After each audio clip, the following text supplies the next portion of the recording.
Welcome to the Real News. I'm Eddie Conway, and I'm coming to you from Baltimore.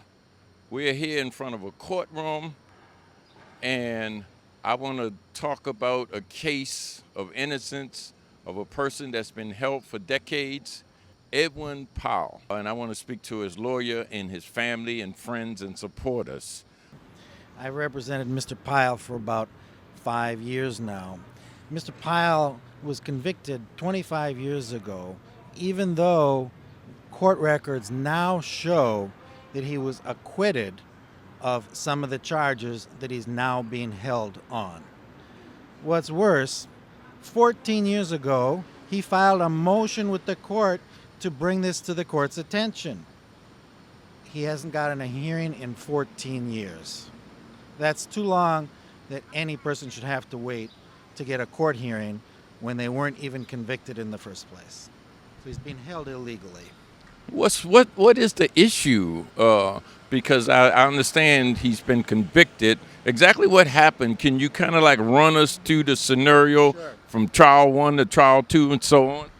The first trial ended in a hung jury, but at the first trial, he was acquitted of the crime of second-degree murder. After the first trial, there was another trial. That trial was reversed on appeal. There was a third trial, and a new attorney took over who didn't bother to go back and check what happened on the first trial. At the first trial, he had an acquittal of second-degree murder. He ended up being convicted of murder in the third trial that he had already been acquitted of. That's a violation of the Constitution principle of double jeopardy. Okay, so you said 14 years ago he filed an appeal. Why did it take so long for us to be standing here now 14 years later? Because 14 years ago he filed a petition for post-conviction relief. Unfortunately, his attorney died. The family never told Mr. Pile. More than a year and a half went by before he even realized that his attorney was no longer alive.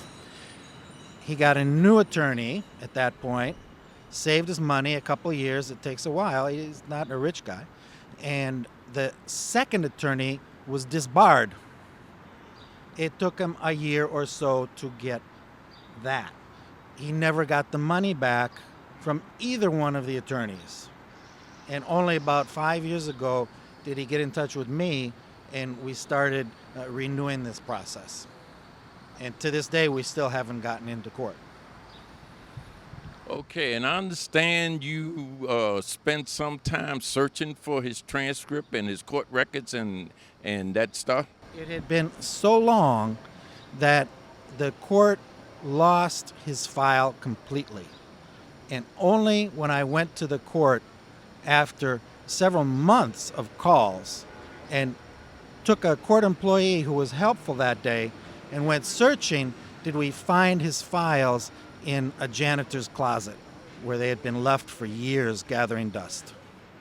This has been a long, long journey being there for my brother for all these years, and the injustice in the legal system just really sucks. And I just hope and pray that God blesses him and free him from the walls, because we need him here with us. You know, it's not right what's going on in his case and everything, and he's been acquitted of the situation, and they doing double jeopardy and everything like that. So we just want to get him freed right now. His family really needs him. My sister needs him also, his son, his mother, everybody needs him. 25 years old, and my father's been out of my life for my whole life. So he's been locked up for 25 years so far, still going. In terms of how this has impacted me, now, first off, let me say, luckily, I've gotten to stay in contact with my father through phone. I'm not sure how he does it or how he did it, but he's always been able to reach me, either it's been through letters or phone call, and I've been able to see his growth from hothead to the wise man he is now. I usually like to call him Malcolm X with a couple of other names, because he went from, delinquent to wise man who impacts not just me, but other people, as you see here, standing to support to get him out of here. And I want him out. I mean, I be telling him that it's a good thing that he's gone through the hell that he's gone through. It's just been way too long. And as the lawyer has mentioned, his case has been acquitted, so he should have been out by now. He has been wrongly accused, and he's on a list of other names that's been wrongly accused for a very prolonged time. Other names such as Mark Shand, Michael McAllister, Amanda Knox, the Central Park Five. These are people who have been incarcerated wrongfully, and because they don't have the money to buy them big names, big lawyers, really get things moving, they got to sit in prison. It's kind of similar to the medical system. You could be in need of help, but if you can't pay for that help, you're not going to get the help. And that's the same thing with my father. And I know he's amongst many men that sit in prison, but I can't speak on behalf of those other men. I can only speak on him. That's my dad. I know what I experienced. And he's grown. He's helped me grow, and I need him out here. So that's how it's impacted me. I need him out here. Straight like that. I am Edwin's mom, and this has been really hurtful to us.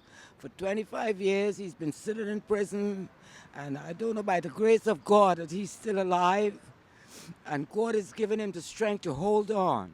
But we want him out here to be with his family and his son and his sisters and brothers. And it's about time that this case is solved, and I can't wait.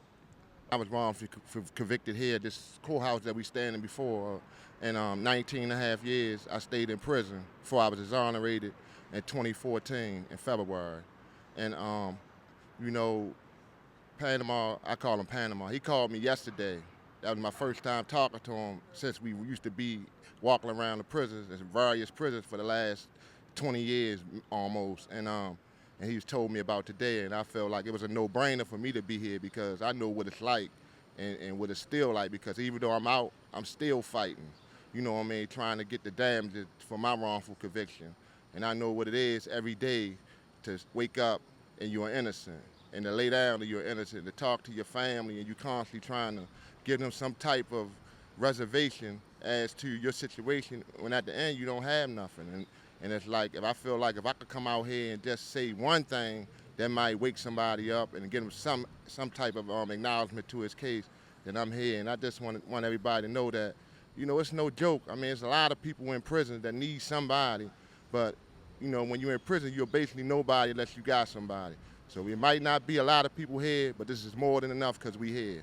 That's what I want to say. Thank you. I'm a paralegal consultant from the Great Injustice Paralegal Consultant Services, where we tip the scales of justice for the innocent and wrongly convicted.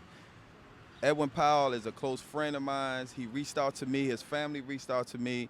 They heard what I do in regards to individuals in prison that are seeking justice in their cases. So I called you. You assisted us in this efforts today to bring some light to why he's still in prison and he should be home right now. So as you can see, with your efforts, along with everybody in the family, Mr. Burgess, everybody now is seeing that he has support and that attention needs to be brought to this so he can get the justice that is deserved in the courtroom.